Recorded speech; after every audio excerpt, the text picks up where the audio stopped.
자, 그러면 PPT가 지금은 당장 준비가 안 되니까 이 화면을 봐주시기 바랍니다. 잘 보일지 모르겠는데 보이나요? 아마 머릿속에 있을 것 같습니다. 이 판넬에 이 메모는 우리 정성우 처장이 작성한 거죠? 네, 맞습니다. 네. 이 메모 내용을 보면은 리스크 두 가지라고 여기 써놨어요. 1번 명단 신병 확보, 2번 내개소 장관님 지시. 이것은 여인형이 생각하는 방첩사의 가장 큰 리스크는 신병 확보를 위한 명단 작성이라는 의미가 맞습니까? 예, 그 상황을 조금 부연 설명 잠깐 해드리겠습니다. 네. 이런 사령관이 말씀하실 때는 이제 참모장 저 그다음에 연영 사령관 있었고, 네. 요 바로 전에 있었던 게 사령관이 얘기했던 게 지금 우리가 방첩사가 어떠한 상황이 있었는지 상황 정리를 좀 해보겠다. 그래서 제가 이제 끄적끄적 여인영 사령관이 얘기하는 거를 제가 끄적끄적 메모를 한 거였고, 이게 여인영 사령관의 어떤 지시나 이런 건 아니었고, 그래서 여인영 사령관이 본인이 그러니까 이 명단은 바로 그 14명의 체포 명단이죠. 지금 와서 제가 여인영 사령 했을 때는 그걸 의미하는 것으로 이해하고 있습니다. 네.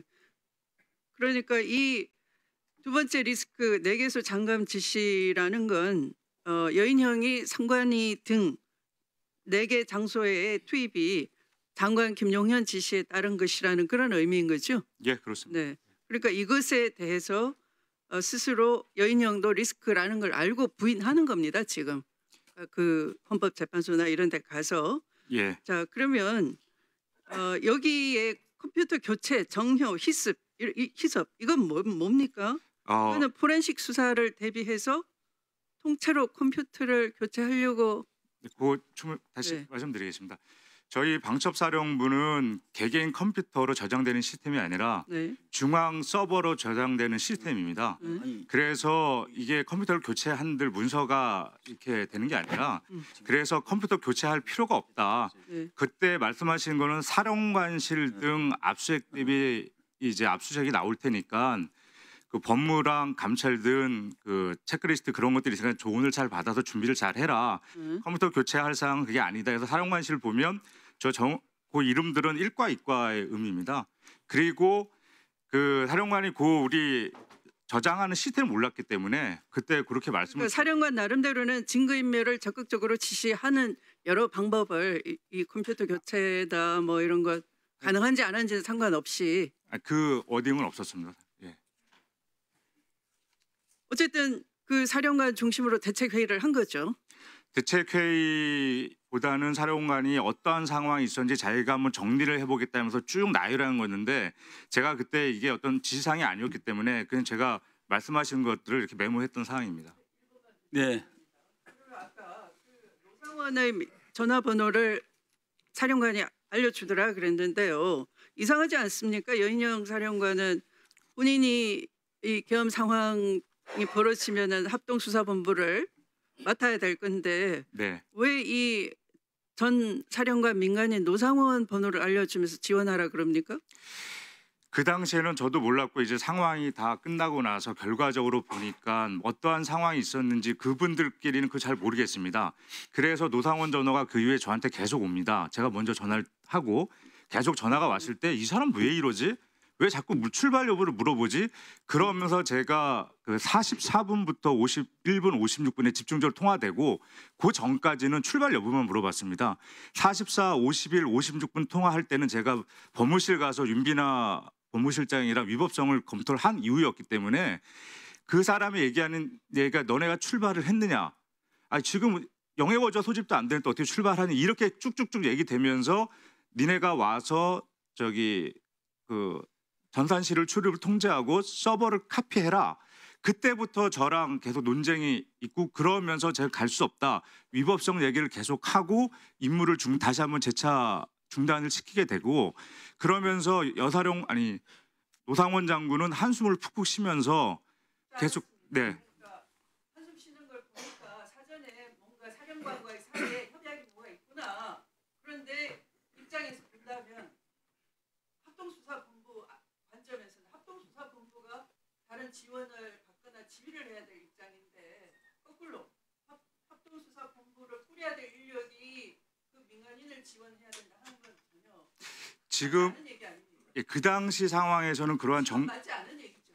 지금 돌이켜 보면은 말이 안 돼. 그런 예, 질문을 예. 당연히 할 수밖에 없는 거죠. 네, 네. 엉터리 같은 일을 한 거죠. 진행이 된 거죠. 상당히 의심스러운 거죠. 네. 자, 권기환 계엄과장님 앞으로 나오십시오. 네, 국회 증언감정법에 보면은 제 9조에 보면은 국회에서 증언하는 모든 증인은 변호인의 조력을 받을 수가 있고 대동할 수 있습니다. 또 여러 가지 법률상의 권리에 대해서도 조언을 받을 수 있다는 것이 증언간접법에 나와 있습니다. 수사를 받지 아니하더라도 증인 선설하신 모든 증인에 대해서는 변호사 대동도 가능합니다. 그 과장님, 네, 그 앞서 이신속 여단 출동과 관련하여 이제 확인할 것이 있는데요. 이신속 사단 예하 201, 203 여단에 만약 출동을 지시하면 출동을 할 수 있는 준비를 전달하라고 하였음이라고 한중령에 전달한 바 있죠. 네, 이 지시를 이재식 합참 전비차장이 권영한 우리 과장님께 내린 겁니까? 네. 이재식 차장에게서 이 지시를 받은 시점이 언제입니까? 이거는 정확히 제가 시간이 정말 기억이 나지 않습니다. 그러니까 일단 참 지시를 받은 장소는 예. 01시 01분이 지나서 임시 계엄 상황실에 가 있을 때 그때 전달을 받았습니다. 그러니까 계엄 해제 예, 이후지요. 네, 1시 1분 이후죠. 이후입니다. 합참 결심실에서 혹시 받은 기억은 없습니까? 예, 그런 적은 없습니다. 그날 저에게 지시를 직접적으로 했던 사람은 딱 한 명 있는데 그분이 바로 합참 전비 차장입니다.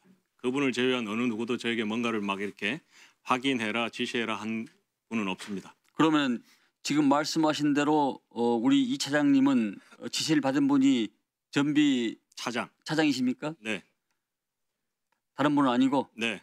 그러면 출동 지시면은 출동을 지시하는 것이지 만약에 출동을 지시하면은 이게 무슨 의미입니까? 이런 지시도 있습니까? 가정에서?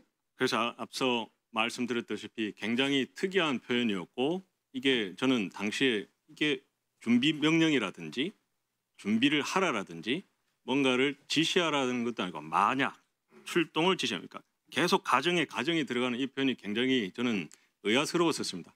근데 이 표현이 어떤 의미를 담고 있는지는 저는 정확히 그 당시에 이해는 못했지만 하지만 어쨌든 출동을 하는 건 아니구나 라는 건 인지를 했는데 대체 이 표현이 뭔가는 분명히 궁금한 건 맞았고 그래서 다시 만약에 그렇다면 그 출동을 한다라는 게 뭐 언제 출동할지는 모르겠지만 그렇다면 수단은 뭐냐 복장은 뭐냐라고 물었을 때 앞서 말씀드린 그대로 그 다음 답변도 정말 의외의 답변이었습니다. 그냥 체육복 입고 자고 있으라고 하면 돼. 자, 그러면 우리 과장님이 이 차장에게서 차량과 헬기, 단독군장, 비무장 여부를 반문한 시점이 그 시각입니까 바로? 네, 거의 그 동시간대입니다. 그러니까 체육복을 입고 자면 돼라고 한 시점은 언제입니까? 그러니까 이걸 전달해라고 하면서 거의 그 동시간대였다고 저는 그렇게 기억하고 있습니다. 체육복을 입고 취침을 해. 자, 이런 말을 듣고 어떤 느낌을 받았습니까? 개인적인 느낌을 물으는 네. 겁니까? 개인적인 순간 전부터 판단이 중요하지요. 이상하긴 했지만 안도감을 가졌습니다. 그러니까 우리 그 이재식 차장은 그냥 소극적으로 임했다 이렇게 해석할 수 있습니까? 추리닝을 입고 체육복을 입고 자도 된다 이렇게 출동하라는 건 아니구나. 그렇게 느꼈고 해석했다는 얘기죠. 그렇게 느꼈습니다. 조금 전에 우리 박한수 사령관은 계엄사 상황실의 구성 이후에 그 교대조의 개념에 대해서 6번 인원을 증원시켰다며 이를 계엄 과장과 논의한 바 있다고 말씀했습니다. 그러나 우리 계엄이 해제되고 나서 교대조 이 자체가 왜 필요했다고 생각합니까? 제가 알고 있는 내용을 그대로 말씀을 드리면 교대조의 개념이 아니라 당시의 합참은 계엄사령관의 요청에 따라 당시의 군사지원본부장, 합참군사지원본부장이 지시를 해서 합참 계엄과가 육군본부 인원들이 올라오기 전까지 계엄사 상황실을 구성하는 것을 지원을 해줘라라는 게 제가 받은 합참군사지원본부장의 정상적인 지휘 개선상에서 받은 임무였습니다. 그러면서 작전회의실에 갔고 작전회의실에 가니까 그 상황실이 구성되려면 계엄과 인원만으로는 안 되니 원래 전시의 계엄사 그 상황실 임무를 수행하는 2실 8처 실무자들이 좀 지원될 수 있게끔 해줘라. 아니 하고 그러니까 해가지고 했고. 네. 계엄이 해제가 됐는데 교대조를 가동을 시켜라. 계속 교대전은 이미 그 전에 올라온다는 얘기를 제가 들었었습니다. 그러니까 이 계엄이 계속 지속된다 또는 이건 2차 계엄을 준비한 전조로 해석하지 않았습니까? 그 또한 그 당시에 그러면 교대전은 말이 필요가 없지 않습니까? 그런데 이것도 그대로 말씀드리면 그 당시에 저는 2차 계엄이라는 것 자체를 머릿속에 떠올려 보거나 생각해 본 적은 정말 없습니다.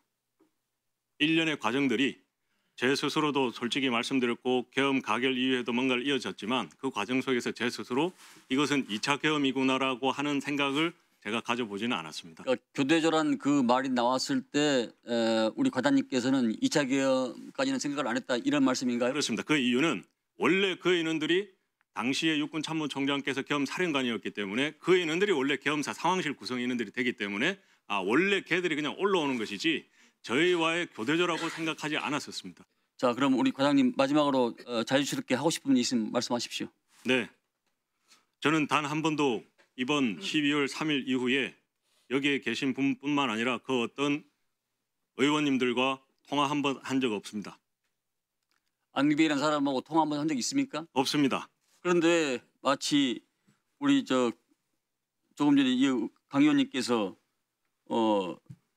이게 좀 속기록을 제가 보니까 초창기부터 안기배 의원하고 뭐 이렇게 알았다는 거 뭐 이런 내용을 계속 이야기를 하시면서 그래서 죄송한데 저는 지금부터 계엄과장을 신뢰가 별로 없습니다라고 얘기했던 건데 네, TV를 통해서 나를 봤으면 모르겠을 때 개인적으로 만난 적 있습니까? 단 한 번도 없습니다. 네, 알겠습니다. 다만 제가 아까 5차례의 참고인 조사를 다녀왔다고 말씀드렸는데 뭔 참고인 조사요?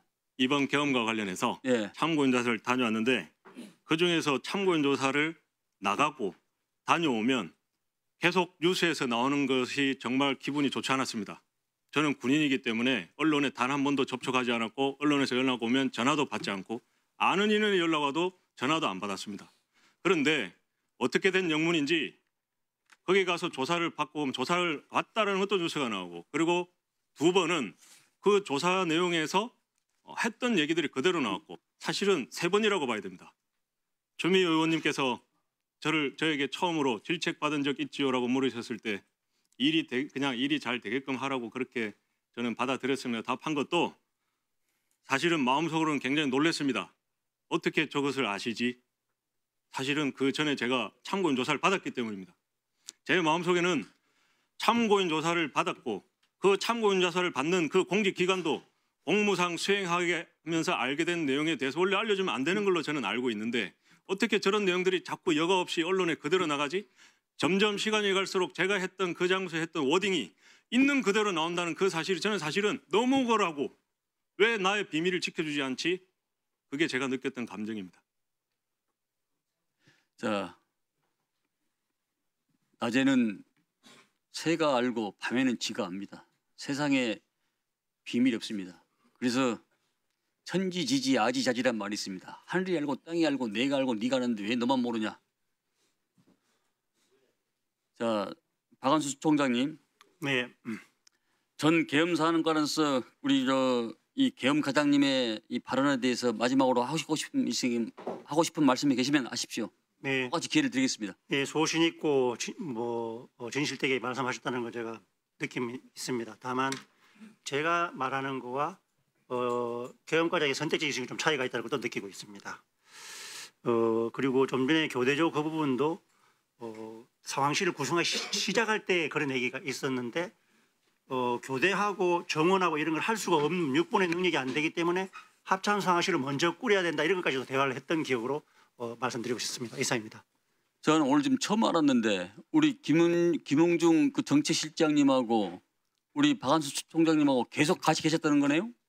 예, 수행 참모인데 제가 이제 이렇게 작전지휘실에서 장관님께 뭘 결심받게 혼자 막 뛰어 올라가고 이럴 때 말고는 같이 있었습니다. 그럼 16시부터 20시 40분까지 그날도 같이 계셨다는 얘기네요? 계속 같이 있지는 않고 16시 때는 저 혼자 갔었고 그리고 퇴근했다가 저녁에 들어와서 갈 때부터 같이 있었습니다. 아니 왜 16시 40분. 아니 왜 우리 저 정책실장님만 수행하고 다 다녔죠? 그것도 그 전에 그 참모 한 명을 와야 된다는 사실이 이미 지난번에 진술을 드렸고 그때 정작부장과 정책실장 두 사람 중에서 검토가 비서실장을 하였는데 현안 업무 과제가 미래 업무였습니다. 그리고 약간 그 정책 업무가 있었고 그래서 수행 참모를 한 명 올라와 있었고 그 다음 날 일정 같은 게 있어서 서울 사무소에 같이 있었다가 들어간 겁니다. 그럼 대기실에서도 16시부터 21시 40분까지 같이 있었습니까? 16시는 아니고 21시 35분경부터 대기실에 같이 있었습니다. 아니 장관이 그랬잖아요. 대기하고 있으라고 했잖아요. 예? 오후 16시부터 네네. 16시부터 21시 40분까지 청 내에 대기하고 있으라고 얘기했잖아요.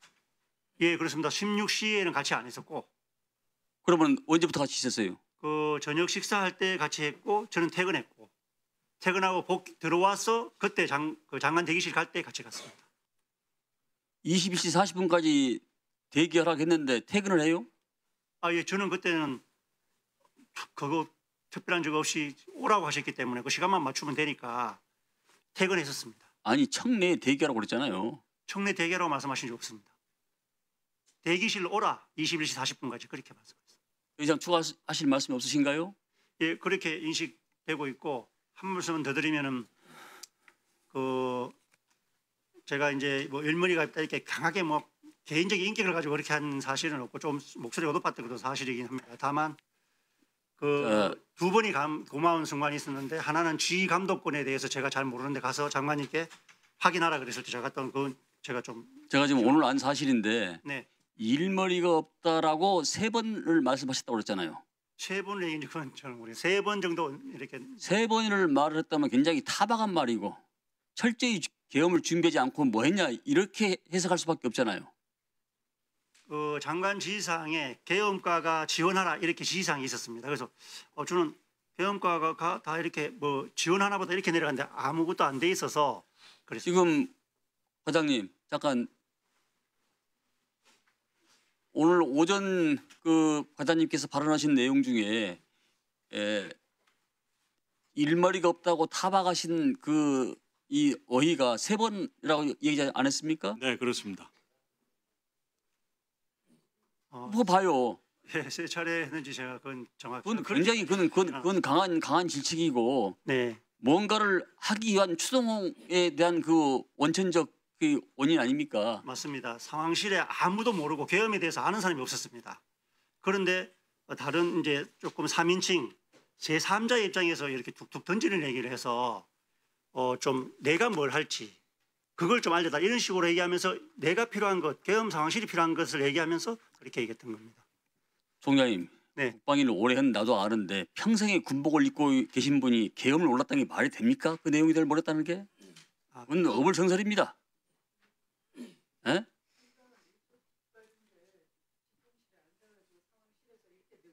예? 군인이 제복을 입지 않는 저도 이 계엄에 대해서 기본 상식 이상은 알고 어떻게 대응하고 우리 군이 합참이 어떤 일을 하고 방첩사가 어떤 일을 하는데 그걸 계속 업데이트 않고 공부를 않고 계속 옛날 썼던 버전 그대로 쓰고 있고 79년 12.12 사태 이후 그대로 쓰고 있고 이 버전까지도 제가 다 알고 있잖아요. 그런데 그걸 모르신다는 게 그건 말이 됩니까? 그것은? 완전히 모른다는 그런 개념이 아니고 제가 좀 지역방위 사단장을 할 때에 계엄 상황실에 한 10명 정도 들어온 상황실이 있습니다. 그 정도 수준하고 작전사급의 계엄 상황실이 지원 나오는 정도에 한 30여 명? 그 정도 기억밖에 없지 200명 정도 지역방위 사령관은 지역방위는 통합방위 사령부가 구성이 되면 그것만 알고 있습니다. 다 이렇게 군단 사단 맞습니다. 예하 제대 또 시군구, 군청, 시청까지 다 예. 관할하는 거 아니겠습니까? 예, 저는 야전에만 있어가지고 그거 정도는 알고 있습니다. 네. 들어가십시오. 제 보충 질문 의원 계십니까? 지금 우리 6번에서 계룡대에서 올라오신 분들 얼마나 계시죠? 한번 손 한번 들어보십시오. 네. 교통수단은 뭘로 오셨습니까? 차량으로 왔습니다. 차량으로 왔습니까? 예. 자, 조금만 좀 참아주세요. 바로 끝내겠습니다. 자, 예. 먼저 하십시오. 3분. 네, 질의 전에 의사진행 발언을 좀 하겠습니다. 저는 좀처럼 의사진행 발언을 잘 안 하는 편인데 오늘 우리 내란 국조에서 국민의힘 의원님들이 지금 퇴장한 상태가 매우 참 유감이고 우리 국회위원회의 품위와 정상적인 운영에 대해서 매우 참 유감입니다. 사실 우리 강선영 의원께서 계엄과장 관련해서 질의를 하는 과정에서 두 가지 점이 저는 상당히 문제가 있었다 저는 그렇게 생각을 합니다. 상대방의 질의를 하면서 의원들의 이름을 거명을 했다는 점과 그다음에 개인의 기본권뿐만 아니라 당연히 증인 선서를 하고 증언을 하는 마당에 있어서는 누구라도 변호사의 자문을 구할 수 있는 그런 문제에 대해서 이 얘기를 한다는 것은 계엄과장 개인에 대한 압박일 수가 있습니다. 그 부분에 대해서 상대방의 의원들에 대한 거명을 하면서 마치 증인들과 서로 짜고 하는 것 같은 이런 부분에 대해서 상호 존중하는 의미가 없었다. 그래서 위원장께서는 이런 부분에 대해서 재발하지 않도록 강력히 경고를 해주시기 바랍니다. 알겠습니다. 예. 그리고 우리 장관님 대행께 여쭙겠습니다.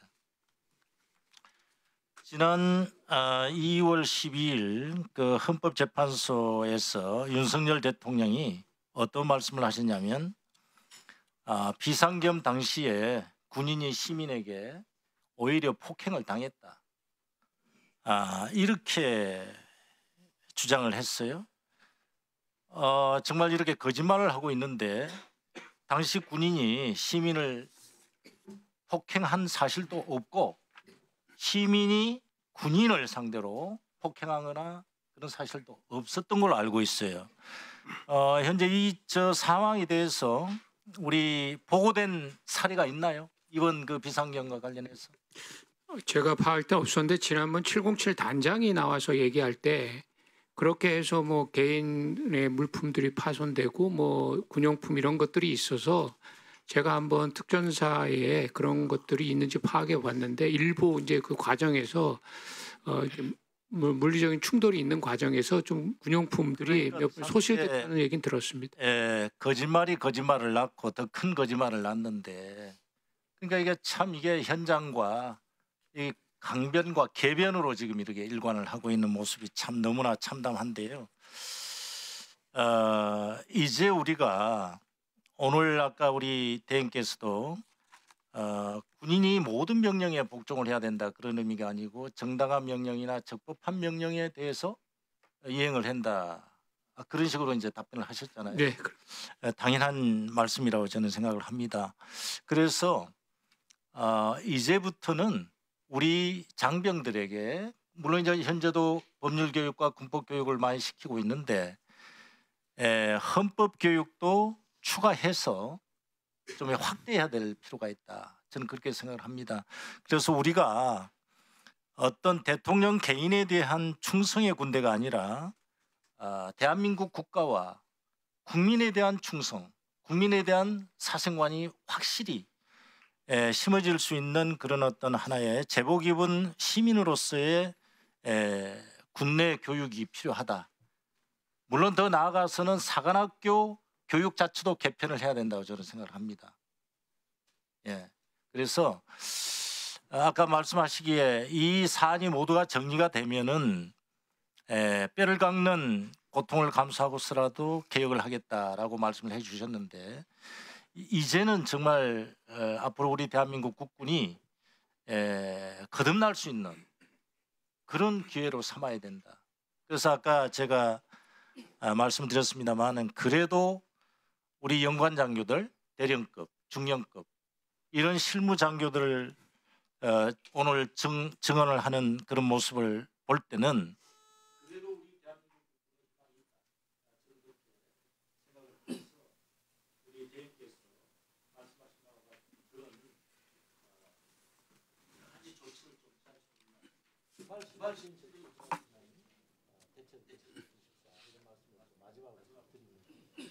예, 잘 알겠습니다.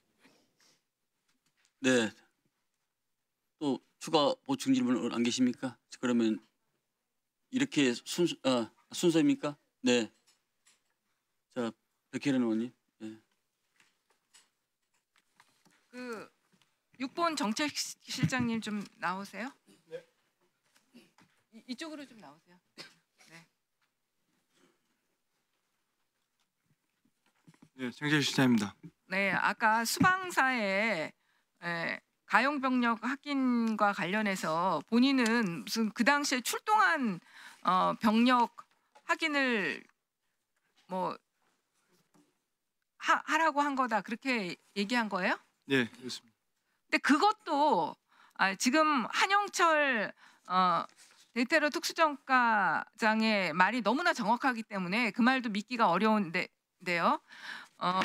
그렇다 하더라도 계엄 해제 의결되고 나서 이미 출동한 병력 확인하는 건 왜 필요합니까? 예, 그거는 그 당시의 상황을 확인하는 차원에서 거기 방문했고 총장님 아까 말씀드렸던 총장님이 1시 15분경에 계엄과장의 건의를 받고 장관 만나러 가셨는데 복귀하시면 현재 상황이 이렇습니다라고는 수행 참모로서 보고를 해야 한다고 생각해서 계엄 상황실을 방문해서 현재 상황이 어떤가를 확인하는 차원이었습니다. 네, 일단 그리고 지난번에도 한번 확인했었는데요. 3시에 6번에서 합참으로 올 때 분명히 저기 박한수 총장한테 출발을 시킬까요? 물어보고서 출발시켰죠. 예, 그렇습니다. 그 참모차장이 전화 와서 확인해서 건의를 드리고 말씀을 올리고 이동했습니다. 네, 들어가세요. 예. 박한수 사령관님. 네. 지금 본인이 계속해서 그 2차 계엄이라든지 그냥 형식적인 계엄 사령관 역할을 했다. 이런 식으로 주장을 하시는데 그 말이 지금 이 청문회 과정에서 안전이 깨졌어요. 오늘 특히나 지금 보세요. 지금 그 계엄 과장한테 계엄 해제가 의결한 후에 본인이 그걸 건의하는 계엄 과장한테 그런 걸 조언할 게 아니라 일이 되게끔 만들어지지 일머리가 없다. 이렇게 말을 하고 또 계엄 상황실 구성이 왜 이렇게 안 되냐. 해제 의결 후에 본인이 한 얘기예요. 예하부대는 벌써 됐다는데 올해 연습을 2번이나 했다고 하면서 구성을 왜 빨리 못하냐. 해제 의결 후에 또 계엄 상황실 독촉을 합니다. 거기다가 지금 6번 출동을 3시에 03시에 12월 4일 3시에 지시를 한단 말이에요. 이 모든 과정이 어쨌든 간에 본인이 계엄 사령관이 되고 나서 계엄을 성사시키기 위해서 노력했다는 거로 볼 수밖에 없어요. 아니면 시키는 임무를 철저히 하기 위해서 노력했다고 볼 수밖에 없는 거예요. 그러니까 노상원 수첩에도 본인 이름이 시키면 시키는 대로 잘할 사람으로 계속 이름이 등장하는 거예요.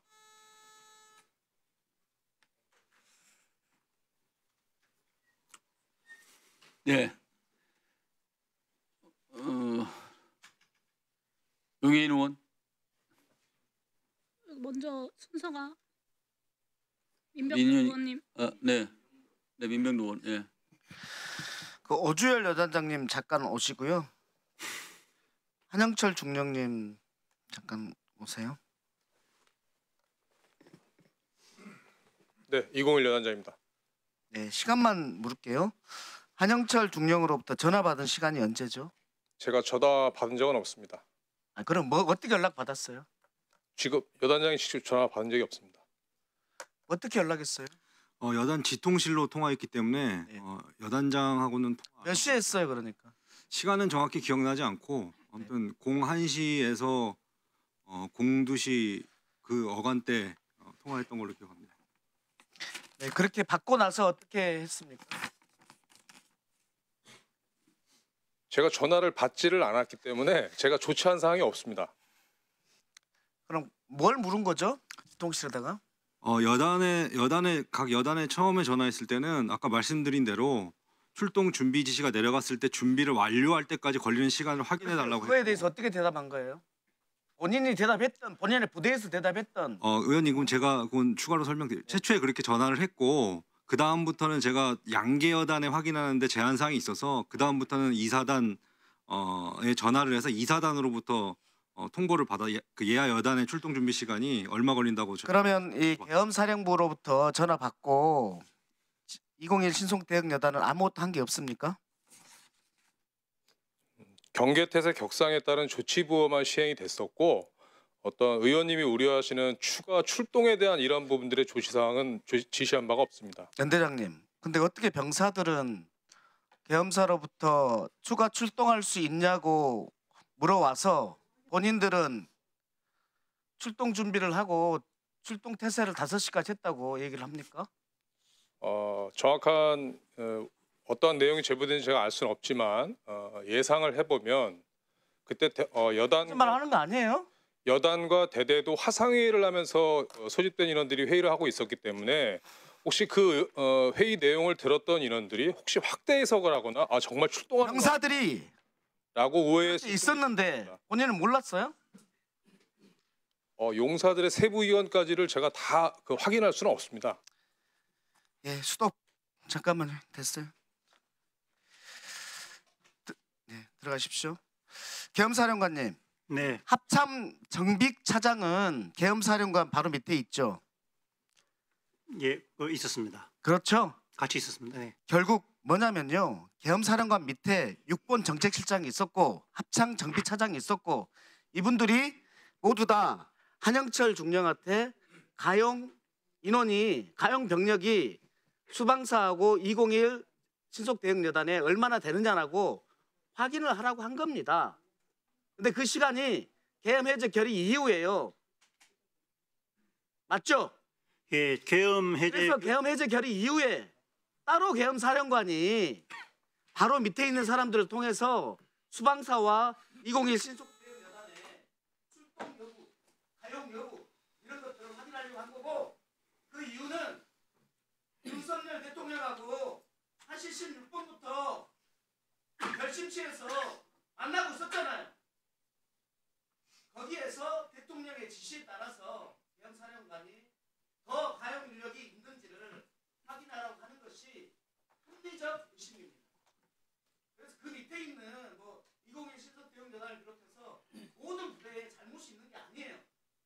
핵심은 윤석열 대통령의 지시를 받은 계엄사령관이 밑에 사람들한테 한 번 더 군대를 일으킬 수 있을까 알아본 것 그것입니다.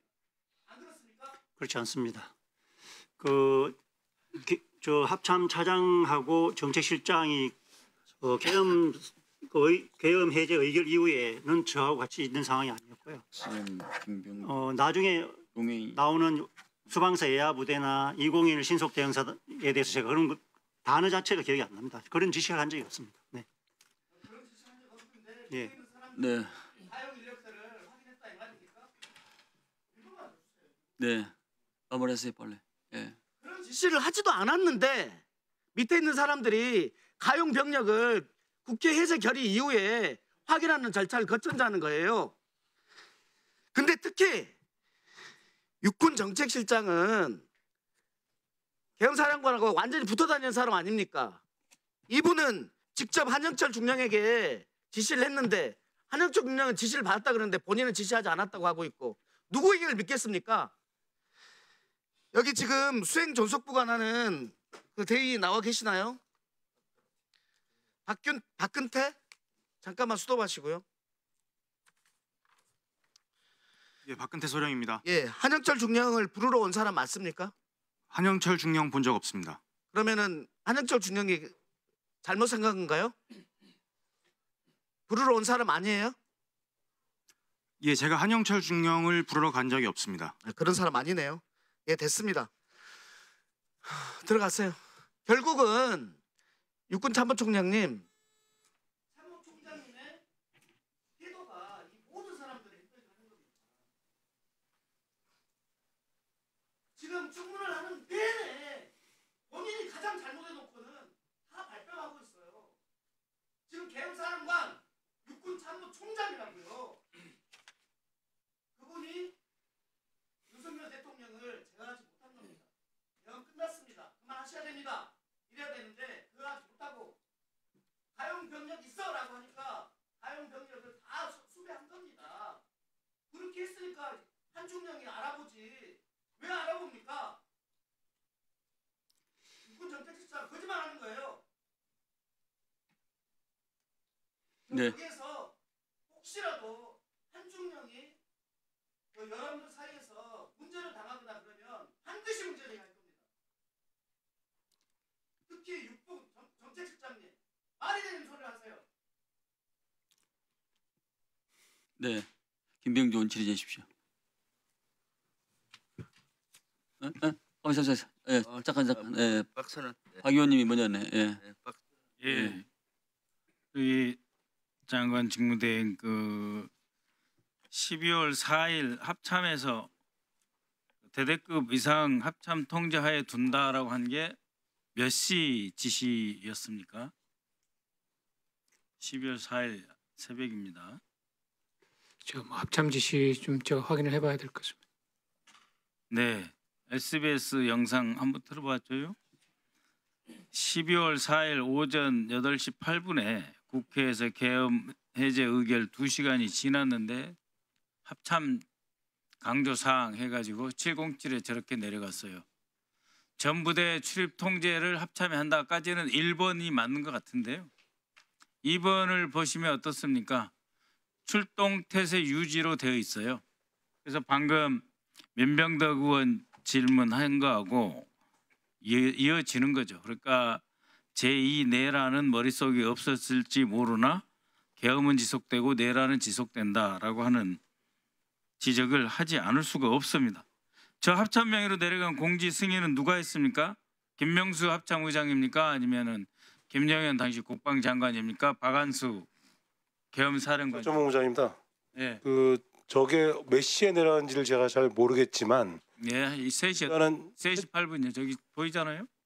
그 저것은 뭐 저희가 내리는 시간이 아니라 저들이 옮기는 시간일 수 있기 때문에 시간이 맞지 않다고 볼 수 있고요. 아니 그럼 몇 시에 저희가 최초의 대대급이 아니라 중대급 이상에 대한 부분을 최초의 단편 명령을 내릴 때부터 포함했었고 예, 그게 특히 그거는 23시 35분에 내렸던 명령이 있었고 35분. 예, 두 번째는 아니, 합참이 23시 35분에 내렸다고요?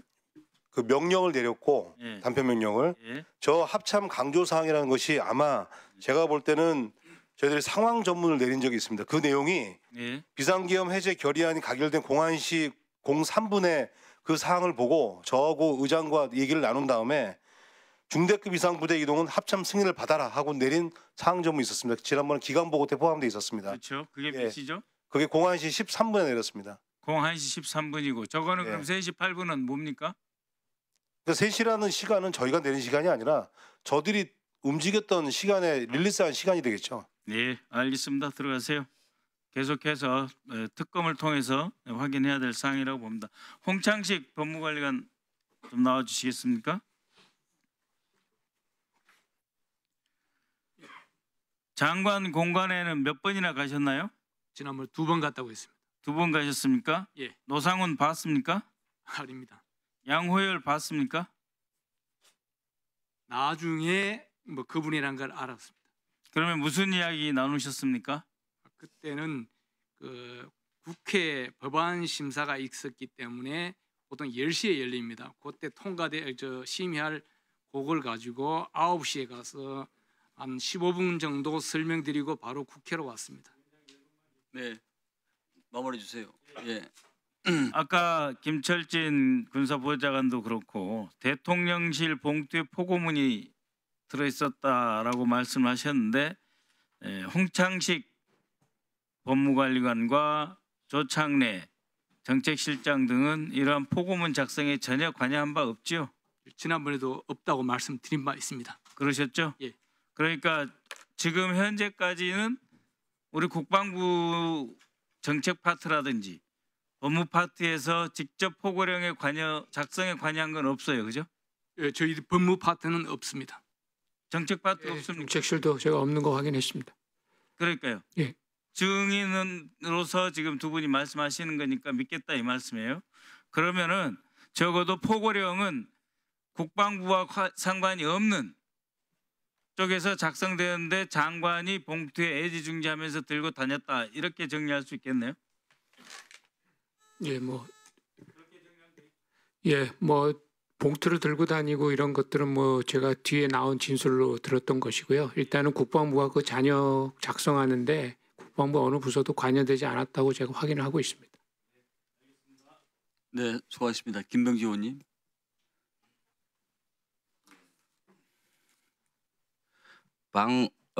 특전사 나가 있는 방첩 부대장 좀 나와주세요. 김영권 대령인 것 같은데. 네.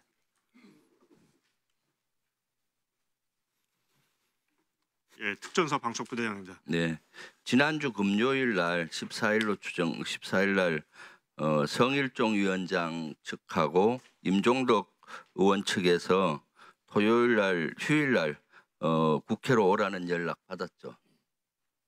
제가 직접 받지는 못하고 아마 저희 사령부 쪽으로 이 연락이 온 걸로 알고 있습니다. 네, 어떻게 연락이 왔어요? 뭐 좀 확인할 게 있으니까 와줄 수 있겠냐 정도였고, 근데 제가 개인적인 사정으로 휴가를 냈기 때문에 가지는 않았습니다. 그리고 법무실장도 오라고 그랬죠? 그거는 특전사 쪽에 두 군데를 오라 그랬는 거예요. 개인적으로 국방위원장 성일종하고 임종덕 측에서 두 의원실 맞죠? 성일종 의원님실에서 연락받은 거는 못 들었습니다. 그럼 임종덕 의원실이에요? 예, 제가 사령부를 통해서 연락받은 것은 임종덕 의원님실에서 좀 잠깐 와달라는 연락을 받았습니다. 방첩사 직무대리 나와주세요.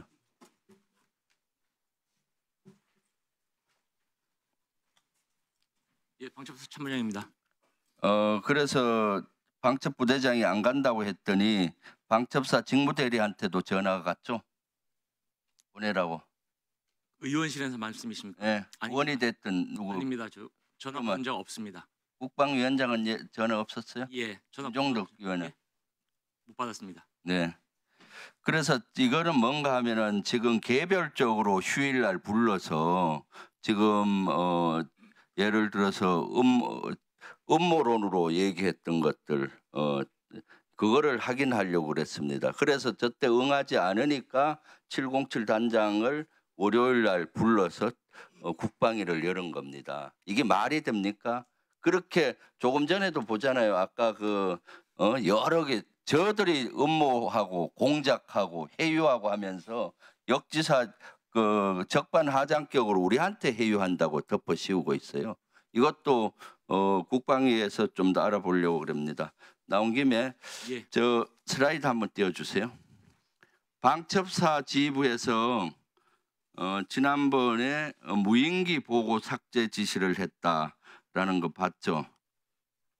얼핏 본 것 같습니다. 네, 저거 박영수 대위가 어느 부서에 있나요? 잘 모르겠습니다. 아니 방첩사에서 초안을 작성한 인원이잖아요. 이거 조사를 했는데 사령부에서 지휘부에서 더 이상 하지 마라. 다음 넘겨보세요. 그때 조사 보고서는 평양에 떨어졌던 무인기와 드론사 무인기가 일치한다. 드론사도 조사했어요. 다음 S사까지 조사했어요. 저걸 만든 S사에서도 항속거리가 480km이기 때문에 평양까지 각. 네, 마무리 주세요. 네. 그래서 저런 걸 조사를 하고 평양 무인기 침투에 대해서 조사를 하고 보고를 했는데 사령관이 묵살했나요? 누가 묵살했나요? 제가 확인해 본 결과 저는 보고서를 작성한 적이 없습니다. 그러면은 박영수 대위는 드론사 담당하는 방첩사 인원인데 어디 있는 인원인가요? 제가 그건 확인해서 별도로 의원님께 말씀드리겠습니다. 지금 현재는 잠깐만요. 잠깐 세워주고 방첩사 처장들 한번 나와보세요. 다. 시간 잠깐 멈춰주고요. 물론 뭐 대리는 대위가 어디 있는지 모를 수는 있겠지만 처장님들 다 나와보세요. 방첩사. 방첩사 처장들 안 왔어요? 지금 이 처장 혼자 있는데 이 처장은 오늘 참석을 안 했습니다. 1처장 전 1처장 있잖아요. 예. 수사단장도 있고 같이 방첩사 인원들 나와보세요. 누군가는 알 거 아니에요. 박영수 대위가 어딘지. 박영수 대위 아는 인원. 수사단장입니다. 저도 모릅니다. 몰라요? 또 박영수 대위가 초안을 작성을 했다고 제보가 들어왔는데 그래서 사실 그 방첩사에서 평양 무인기에 대해서 조사를 세부적으로 했는데 방첩 사령관이 아마 묵살하고 더 이상 조사하지 말라고 한 것 같아요. 직무대리 모르세요? 예, 저는 들은 바가. 참모장이 모를 리가 있나? 예, 제가 쭉 안 그래도 언론 보도를 보고 그 부대 자체적으로 확인을 해봤는데 저는 보고서를 작성한 적이 없습니다. 이것도 좀 더 수사를 통해서 확인해야 될 사항으로 보고 있습니다. 이상입니다. 네, 용해인 의원님 질의해 주세요. 네, 시간 멈춰주시고 한영철 중령님 앞으로 나와주시겠어요?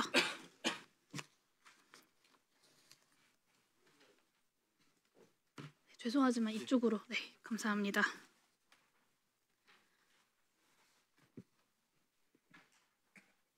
네, 지금 매우 중요한 순간입니다. 한중령 본인이 위증을 하고 있거나 아니면 6번 정책실장 아니면 좀 전에 나왔던 박근태 소령이 위증을 하고 있거나 둘 중에 하나입니다. 우리 국조특위가 누구를 법적 조치를 해야 할지를 다투는 중요한 순간이라고 저는 생각합니다. 가용병력을 파악하라는 지시를 받았을 때 그것의 목적과 또 누구로부터의 지시인지 혹시 전달받았습니까? 목적은 전달받지 못했고 아까 말씀드린 대로 수방사의 가용병력을 파악해 달라고 지시를 받았고 그 지시가 누구로부터 내려온 건지는 들은 바 없습니까?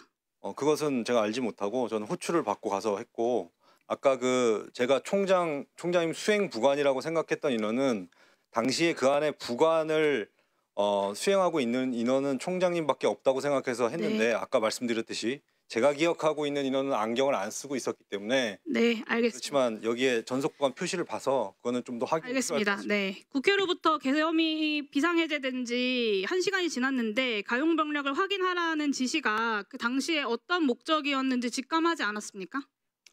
개인적으로 생각할 수 있는 부분은 있지만 기본적으로 그 정보를 알 수 있는 게 그 계엄 상황실 안에서는 저 앞에 걸려 있는 TV, 음소거되어 있는 TV밖에 없었습니다.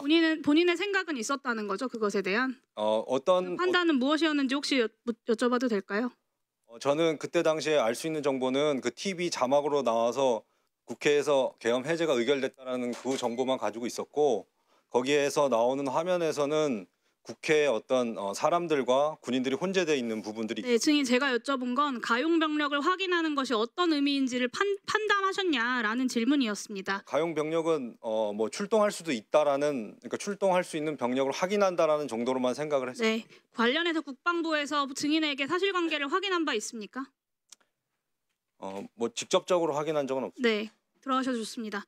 김선호 차관님께 묻겠습니다. 그 제2계엄 관련해서 그런 일이 결코 없었다라는 것이 계속된 주장이셨습니다. 제가 수사를 해야 밝혀지죠 이런 이야기를 했는데 그리고 도대체 누가 가용병력을 1시 넘어서도 확인하라고 했는지 이것을 확인해달라고 하니까 사실 한 달이 넘도록 확인을 못하겠다, 할 수 없다라고 하신 거예요. 오늘 낮에도. 근데 오늘 국정조사를 통해서 한영철 중령이 전비차장과 계엄과장 통해서 제2신속대응사단 그리고 육본 정책실장 통해서 수방사 가용병력 확인하라고 지시를 받았다는 게 이렇게 다 확인이 됐어요. 사실 이렇게 쉽게 확인이 되는 걸 국방부에서는 지금까지 국회 국조특위 업무 보고하고 한 달이 넘도록 파악을 못한 겁니다. 오후질이 끝날 때까지 확인해달라고 말씀드렸는데 확인 안 하셨죠? 예, 제가 뭐 그 뒤에 뭐 한중령하고 관련된 진술이 돼서 별도로 확인을 안 했고요. 확인해달라고 요청드렸는데 확인하지 않으신 겁니다. 국회를 너무 무시하는 거 아닌가 싶고요. 네, 마무리해 주십시오. 저는 오늘 대한민국 군의 모습이 적나라하게 드러났다고 생각합니다. 실무자라고 해야 하는지 사령관 이하의 장교들은 항명과 복종 사이에서 갈등하면서 진실을 이야기하고 있는데 주요한 진실을 했던 참모들은 그건 다 휘하 장교들이 알아서 한 일이다. 그들이 말귀를 못 알아먹은 거다. 그리고 그들이 책임질 일이다라고 하고 있는 것처럼 저는 느껴집니다. 아마 이걸 보고 있는 많은 국민들도 그렇게 느끼실 거예요. 저도 지금 2달째 자료와 증언들을 보고 있는데 딱 그래 보입니다.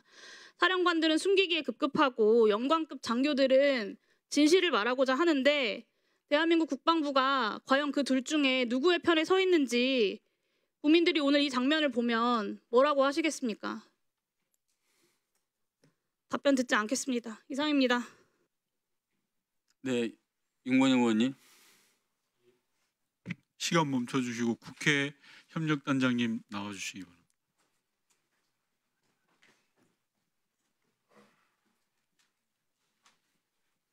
네, 국방부 협력단장입니다. 예, 오전 질의 이어가겠습니다. 이진우 사령관이 먼저 전화를 했다고 하셨죠? 8번 정도 맞죠? 맞습니까? 정확히 말씀드리면 제가 먼저 전화를 했는데 안 받았고. 아 예. 그러면 이후부터는 계속 단장님이 이진우 사령관을 기존에 알고 계셨던 분인가요? 아니면 네. 그날 기존에 알고 계셨습니까? 그렇습니다. 그러면 이진우 사령관이 8번 이렇게 오며 가며 전화를 하면서 병력 안내 이외에 다른 말을 한 게 있습니까? 다른 말 한 건 없고. 네, 제가 묻는 말씀 하시면 됩니다. 오며 가면은 아니고 다 수신 전화만 받았습니다. 수신 전화만? 그렇습니다. 상식적으로요. 네. 삼성 장군 중장이 원스타에게 병력을 안내를 사실상 지시했는데 그걸 못하겠다고 하면 중장이 수긍합니까? 3스타가? 그래 자네 말이 맞네 이렇게 수긍할까요? 그래서 아마 계속 전화를 했던 것 네, 같습니다. 알겠습니다. 그리고 성일종 국방위원장을 비상겸 다음 날 이틀 하루 지난 날 2번 만났지 않습니까? 오찬도 하고 저녁에도 만나고 오전 질의에 나왔잖아요. 네, 맞습니다. 그만큼 급박한 일이 있었던 걸로 보여지는데 만났을 때는 국방위원회 개최가 확정되고 나서 만났던 거죠. 그 다음 날 국회 국방위원회 개최가 확인되고 난 다음 날 만났던 거죠. 확인되고. 그 부분은 확실히 기억나지 않습니다. 이게 국방위원회가 언제 있었는지 협력단장이 모릅니까? 12월 5일 하고. 그러니까요. 4일 날 저녁 9시에 만났으니까 당연히 알죠. 성일종 위원장을 만난 게 12월 4일 저녁 9시잖아요. 점심 때도 만나고. 맞습니다. 국방위원회가 5일 날 있었는데 당연히 알고 만난 거 아닙니까? 기본적인 사실을 왜? 그 부분은 제가 깊게 생각하지 않아서. 아니요. 내일이 네. 국회 국방위원회가 열립니다. 그리고 국회 협력단장이고요. 국방위원장과 만나면 당연히 자연스럽게 내일 열리는 국방위원회와 관련된 이야기가 나오지 않을까요? 국방위원회 관련 이야기는 제가 하지 않았습니다. 그게 상식적입니까? 내일 국방위원회가 열리고 그 주무부처를 담당하는데 그리고 앞서 질의에서 다른 의원님 질의에서 김용현 전 장관과 전화 연결을 했다고 하셨죠? 김용현 전 장관 예 그렇습니다. 예. 김용현 전 장관 사퇴와 관련된 이슈가 이야기 나왔나요? 있는 그대로 이야기하셔야 됩니다. 네. 사퇴와 관련된 이야기가 나왔죠. 사용 관련해서 말씀드릴까? 예. 일단은 뭐 아니 단장님 제가 묻는 말에 있는 그대로 답변해 주시면 됩니다. 김용현 전 장관 사퇴에 대해서 성일종 위원장과 대화 중에 이야기가 나왔던 거 맞잖아요.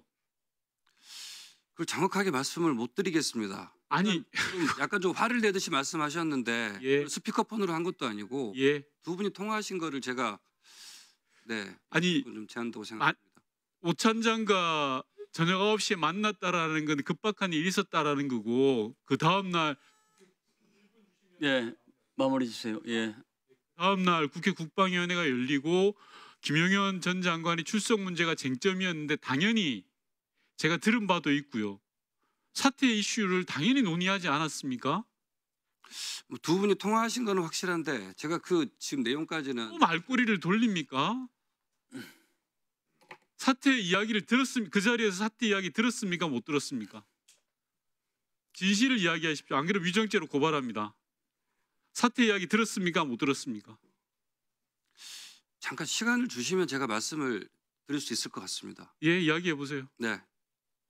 일단은 이게 이 계엄을 알고 한 것이냐 안 하고 뭐 한 것이냐 해서 주로 계엄 사태에 대해서 두 분이 통화를 하신 건 맞습니다.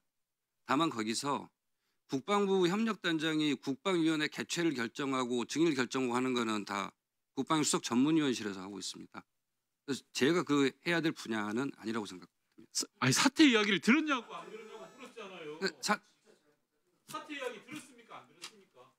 그 이야기 제가 물었잖아요. 그러니까 사퇴 어떤 이야기를 말씀하시는 건지 두 분이 통화하는 거는 사퇴 이야기가 있었습니다. 예, 그럼 들었네요. 제 말은 성일종 위원장과 김용현 전 장관의 대화 속에서 사퇴 얘기가 있었다는 겁니다. 네, 맞습니다. 그걸 이야기하면 되죠. 제 말의 주장은 성일종 위원장이 국방위원장이긴 하지만 국방부 장관의 사퇴에 깊숙이 개입돼 있을 수 있다라는 의혹을 제기하는 겁니다. 단장님한테 이야기하는 게 아니라요. 분명히 그 자리에서 들었다는 거 아닙니까? 들어가셔도 됩니다. 그리고요, 마지막 하나만 더 이야기하겠습니다. 들어가기 전에 협력단장께서 평소에 전화기를 2대 사용했다라는 증언들이 지금 저한테 쏟아지고 있습니다. 알고 들어가십시오. 들어가십시오. 위원장님께 의사진행 발언 겸해서 이야기를 드리겠습니다. 저는 오늘 방금 들어가셔도 좋습니다. 한마디만 하시. 아니요, 들어가셔도 된다고. 그 나중에 위원장님한테. 알겠습니다. 707 특임 단장 그리고 국회 협력 단장을 포함해서 국회 청문회장에서 거짓 진술을 하거나 위증하거나 또는 자료를 허위로 낸 경우가 있습니다. 이거는 법적 조치가 필요하다고 생각합니다. 위원장님께서 양당 간사랑 꼭 협의를 해주시고 조금 전에 이야기했던 국방위원장과 국방부 장관의 사퇴와 관련된 다시 이야기드리겠습니다. 국회 성일종 국방위원장이 김용현 전 장관의 사퇴에 관련된 부분에 대해서도 우리 국정조사 특위에서 반드시 밝혀낼 부분이라고 저는 생각을 합니다. 이상입니다. 처음 듣는 얘기네요.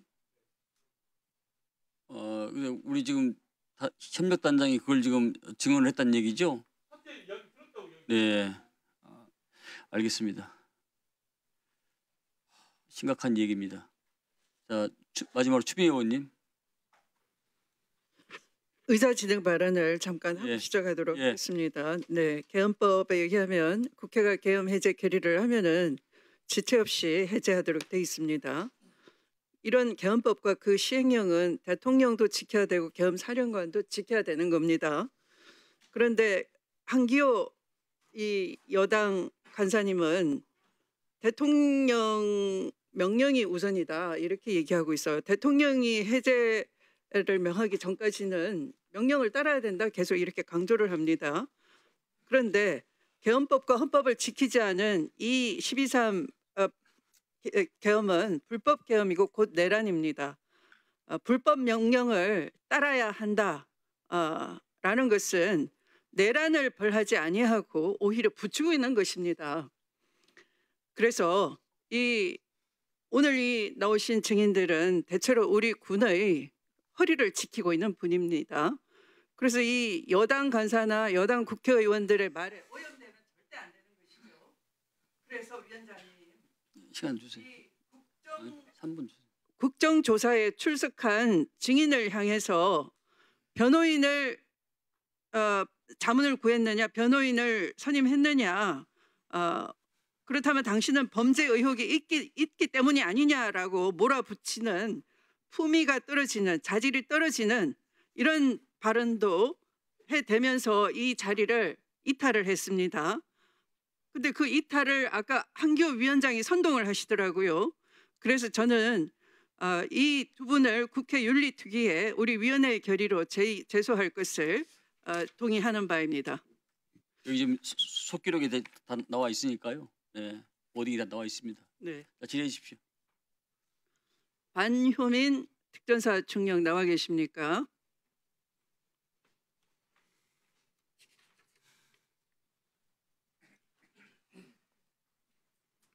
한간사 그거 다 기록해 놓으세요. 네. 한간사 보다가 1공수 이 특전 대대장이십니까? 연변득이지. 예, 당시 2대 대장이었습니다. 네. 질의하겠습니다. 반효민 중령은 직속 상관이 이상현 1공수 여단장이죠? 예, 맞습니다. 네. 내란 당시 이상현 여단장에게 수차례 지침을 받았습니까? 네, 그렇습니다. 아, 녹음이 돼 있습니까? 네, 대부분 녹음이 되어 있습니다. 네.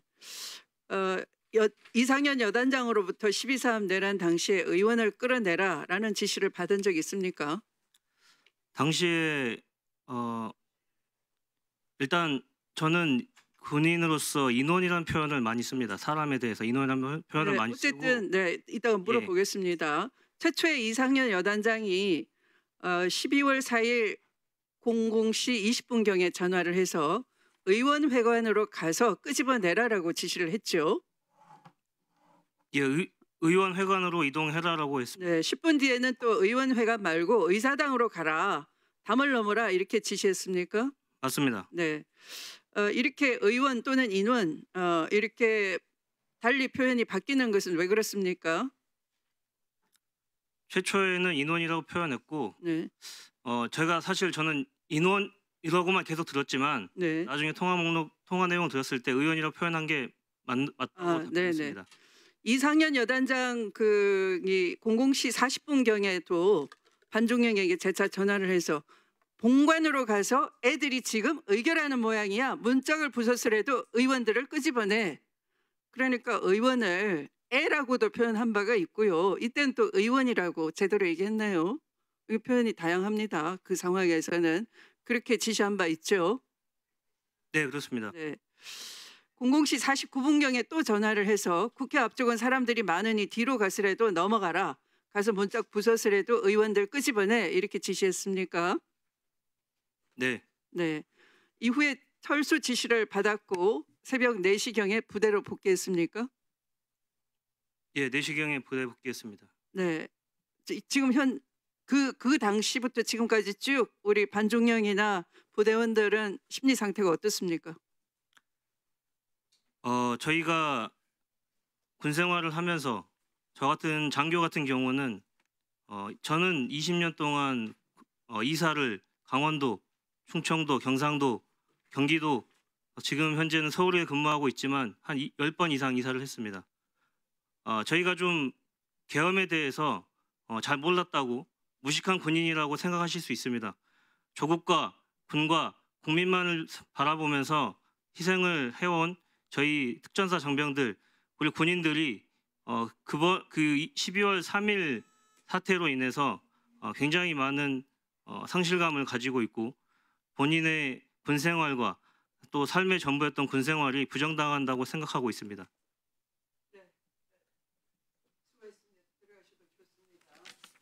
우리는 이 반중형의 말처럼 여러분들을 무식하다고 생각하지 않습니다. 아까 그 이상현 여단장 얘기한 것처럼 직책이 높을수록 지위가 높을수록 책임이 더 많은 겁니다. 그 따르는 부하들은 상관이 책임을 껴안기 때문에 보호받을 수 있다 이런 믿음을 가지고 어떤 위험한 일도 용기를 내서 해볼 수가 있는 것이죠. 그런데 가장 지위가 높은 육군 참모총장께서 전 육군을 이 군사 반란의 도구가 되게 해놓고 개헌법을 모른다라는 책임을 모면하기 위한 이상한 회개한 답변만 하고 있습니다. 그렇지 않습니다. 개헌법은 군인에게 있어서 마치 살인을 하지 말라라는 이 자연법, 법전을 몰라도 누구나 살생을 하지 않는 것처럼 군인으로서는 당연히 생리적으로 아는 겁니다. 총부리를 국민에게 겨눈다? 국회에 쳐들어와서 국민을 대표하는 대의기관에 겨둔다? 있을 수 없는 얘기입니다. 개헌법 몰라도 그것은 ABC입니다. 그래서 지금 이 순간이라도 지금 아까 그런 반중령처럼 군인들이 느끼고 있는 상실감에 대해서 철저한 책임감을 가지고 제대로 위로해 보는 그런 자세를 좀 취해 보세요. 지금 이렇게 발뺌한다고 결코 책임이 감면되지 않습니다. 그럴수록 전체 군의 사기가 떨어질 뿐입니다. 아니요. 이상입니다. 그래요? 네. 한영 1분만. 질의보다도요. 아까 우리 방금 나오셨던 분 누구시죠? 어떤 대령님, 예, 중년님, 그 지금 국민들이 여러분들이 명심해야 될 게 있습니다. 국민들은 여러분을 정말 사랑하고 있고요, 신뢰하고 있습니다. 특히 이번 현장에 파견된 제가 우리 부대원들 많이 자괴감을 느끼고 힘들어한다고 생각을 들었는데 여러분 그렇게 생각 안 하셔도 됐습니다. 여러분이 이 위기를 극복한 한 축을 담당하신 분들이에요. 현장에 계신 분들은. 정말 문제는 정치 군인이고 우리 군을 이렇게 힘들어하고 위헌위법한 계엄령을 선포한 저희들은 윤석열과 정치 군인이라고 생각하지 현장에 있던 군인들 어느 국민들도 무식하다고 생각 절대 않고요. 그리고 여러분들도 그 현장에 나오신 분들은 꼭 너무 스트레스 안 받으셔도 될 것 같습니다. 국민들이 신뢰하고 있고 사랑하고 있고 그 현장에서 국민들과 무력 충돌을 일으키지 않은 그 현장에 나온 군인들에 대해서는요. 여기 여야 의원들 아마 질의 과정에 보셨지만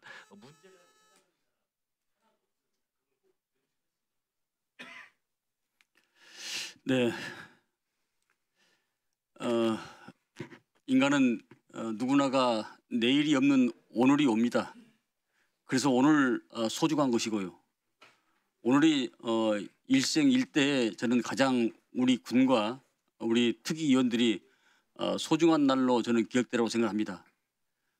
지난번 12.3 계엄 사태 때 창문을 깨고 진입한 인원들 중에서 대부분은 소극적으로 한 걸 모습을 봤습니다. 화분을 치워라. 의원들 다 다치면 안 된다. 유리창을 정리를 해라. 깨진 유리창을 정리해라.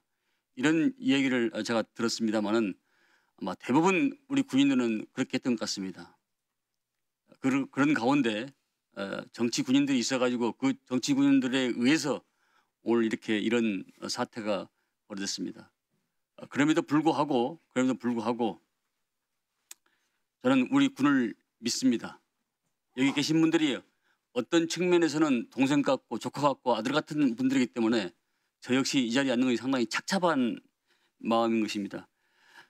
장관님, 우리 군이 제 이치에서 제 역량과 능력을 발휘할 수 있도록 여러 가지 안정화 조치에 대해서 구체적으로 액션 플랜까지 보고해 주시기를 다시 한번 호소를 드립니다.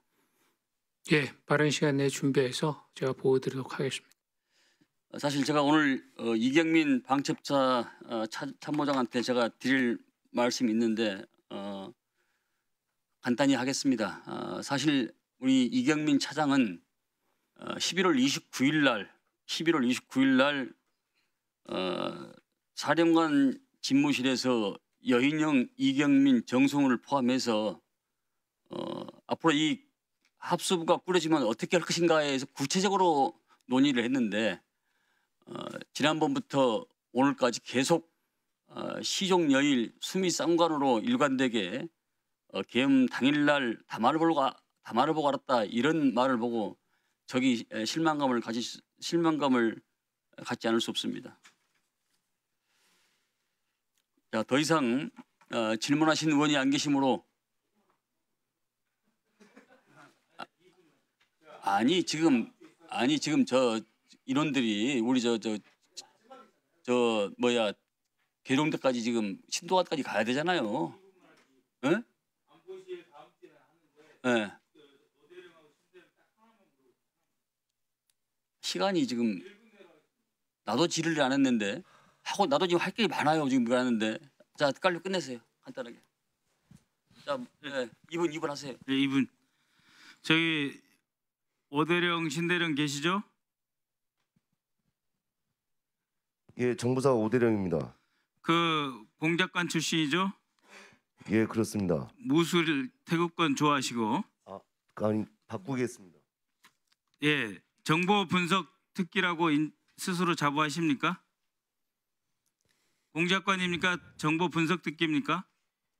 저는 정보 전문이라는 직책이고, 네. 뭐 여러 가지 직책을 병력에 따라 맡을 수 오대령이시죠? 있다고 지금 생각해요. 목소리. 대령이 아니라 중령입니다. 아, 어중령. 예. 정보 분석 전문입니까? 공작 전문입니까? 공작 전문이라는 용어 그거는 제가 잘 김태효 모르겠습니다. 차장이 합참에 와가지고 공작관 임무를 해제했다 하고 저기 안보실로 불러들였다 해서 물어보는 거예요. 그다음에 그거는- 신대령, 신중령입니까? 네, 심중령입니다. 방첩사, 수사 정보 공작 어느 쪽입니까? 모두 해당되지 않습니다. 그럼 뭐예요? 네, 그냥 방첩사에서 근무하였고 예. 연관장교 때는 기획 파트에 있었습니다. 그러니까 그죠? 김태효와 함께 종북 척결 TF 운영하고 계십니까? 아닙니다. 네, 이 정도 해놓을게요. 이사님. 네. 자, 6번 정책실장님 잠깐만 나와 주십시오. 이쪽으로.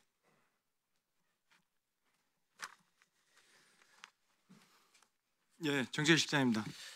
예, 한영철 중령을 부르기 위해서 본인의 부관을 보냈죠? 저는 부관이 없습니다. 부관 보좌관이 안 보냈어. 있는데 누구 보냈습니까 그러면? 보내질 않았습니다. 그냥 왔습니까? 어떻게 불렀을 거 아니에요? 한영철 중령이 왜 찾아왔습니까? 지금 거기 상황을 잘 좀 제가 보좌관을 데리고 다니지는 않았습니다. 한영철 중령을 네. 어떻게 보게 됐습니까? 그러니까 이게 계엄 상황실이면 여기 작전부에서 혹시 나오신 분 계십니까? 아무런 반응이 없어서 제가 옆방을 가니까 한영철 중령이 들어왔습니다. 네, 그래서 만났다는 거죠? 예, 그렇게 해서 만났습니다. 예. 아니 그러니까 누가 데리러 갔다가 아닙니까? 데리러 갔다고. 제가 데리러 제가 이 간단한 것을 그렇게 어렵습니까? 아니 그러니까 제가 모르는 있어요. 상황이 저 중요한 거 아니니까요. 예. 자, 이 말씀 좀 드리고 싶습니다. 우리 방첩사령부는 뭐 했을까 이번 계엄에서? 방첩사령관 여인영이 23년 11월에 방첩사령관이 된 다음에 수사단을 사령관 직할에 수사처를 수사단으로 바꿉니다. 거기에서 체포, 이송, 수사를 하죠. 그다음에 신원보안실을 통해서 계엄을 위한 장군들 인사를 합니다. 이 여인영 장군이 가장 잘못된 것이고 그 이하는 아닙니다. 그리고 임종방 직무대행 계시죠? 네. 예. 지금 이번에 정보사가 이것저것 한 게 많습니다. 그렇죠?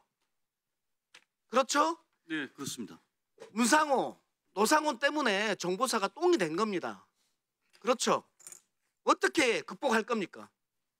네, 앞서 기관 보고에 들었듯이 의원님 말씀처럼 이번 비상계엄에 정보사가 깊이 관여된 부분에 대해서 알고 있고 상급부 통제하에 혁신적인 대책을 강구할 수 있도록 하겠습니다. 이 모든 문제가 생긴 원인은 군을 통해서 자기의 정권을 독재 정권을 세우려고 했던 윤석열 때문입니다.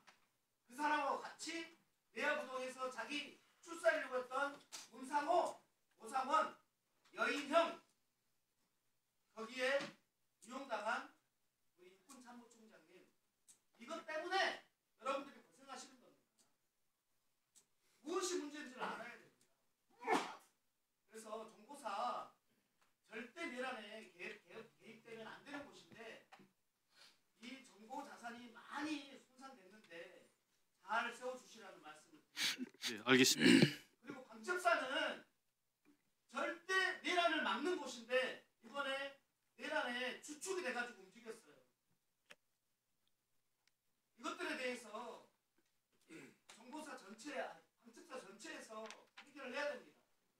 그러려면 무엇을 잘못했고 무엇을 개선해야 되는지 그렇게 해결해야지 감초선 해결되지 않습니다. 수고하셨습니다. 네, 더 이상 신문하실 의원들이 안 계시므로 신문을 마치도록 하겠습니다. 청문회에서 주신 간사님 보좌관 윤무영 보좌관을 비롯한 여러 직원 여러분께 감사를 드립니다. 오늘 조사에 출석해 주셔서 답변해 주신 증인 여러분께도 늦은 시간까지 또 현장에서 촬영하신 우리 중계자 여러분께 다시 한번 감사의 말씀을 드립니다. 이상으로 제4차 청문회를 모두 마치도록 하겠습니다. 다음 회의는 25일 화요일 10시에 제5차 청문회를 실시할 예정입니다. 국정조사 종료를 선포합니다.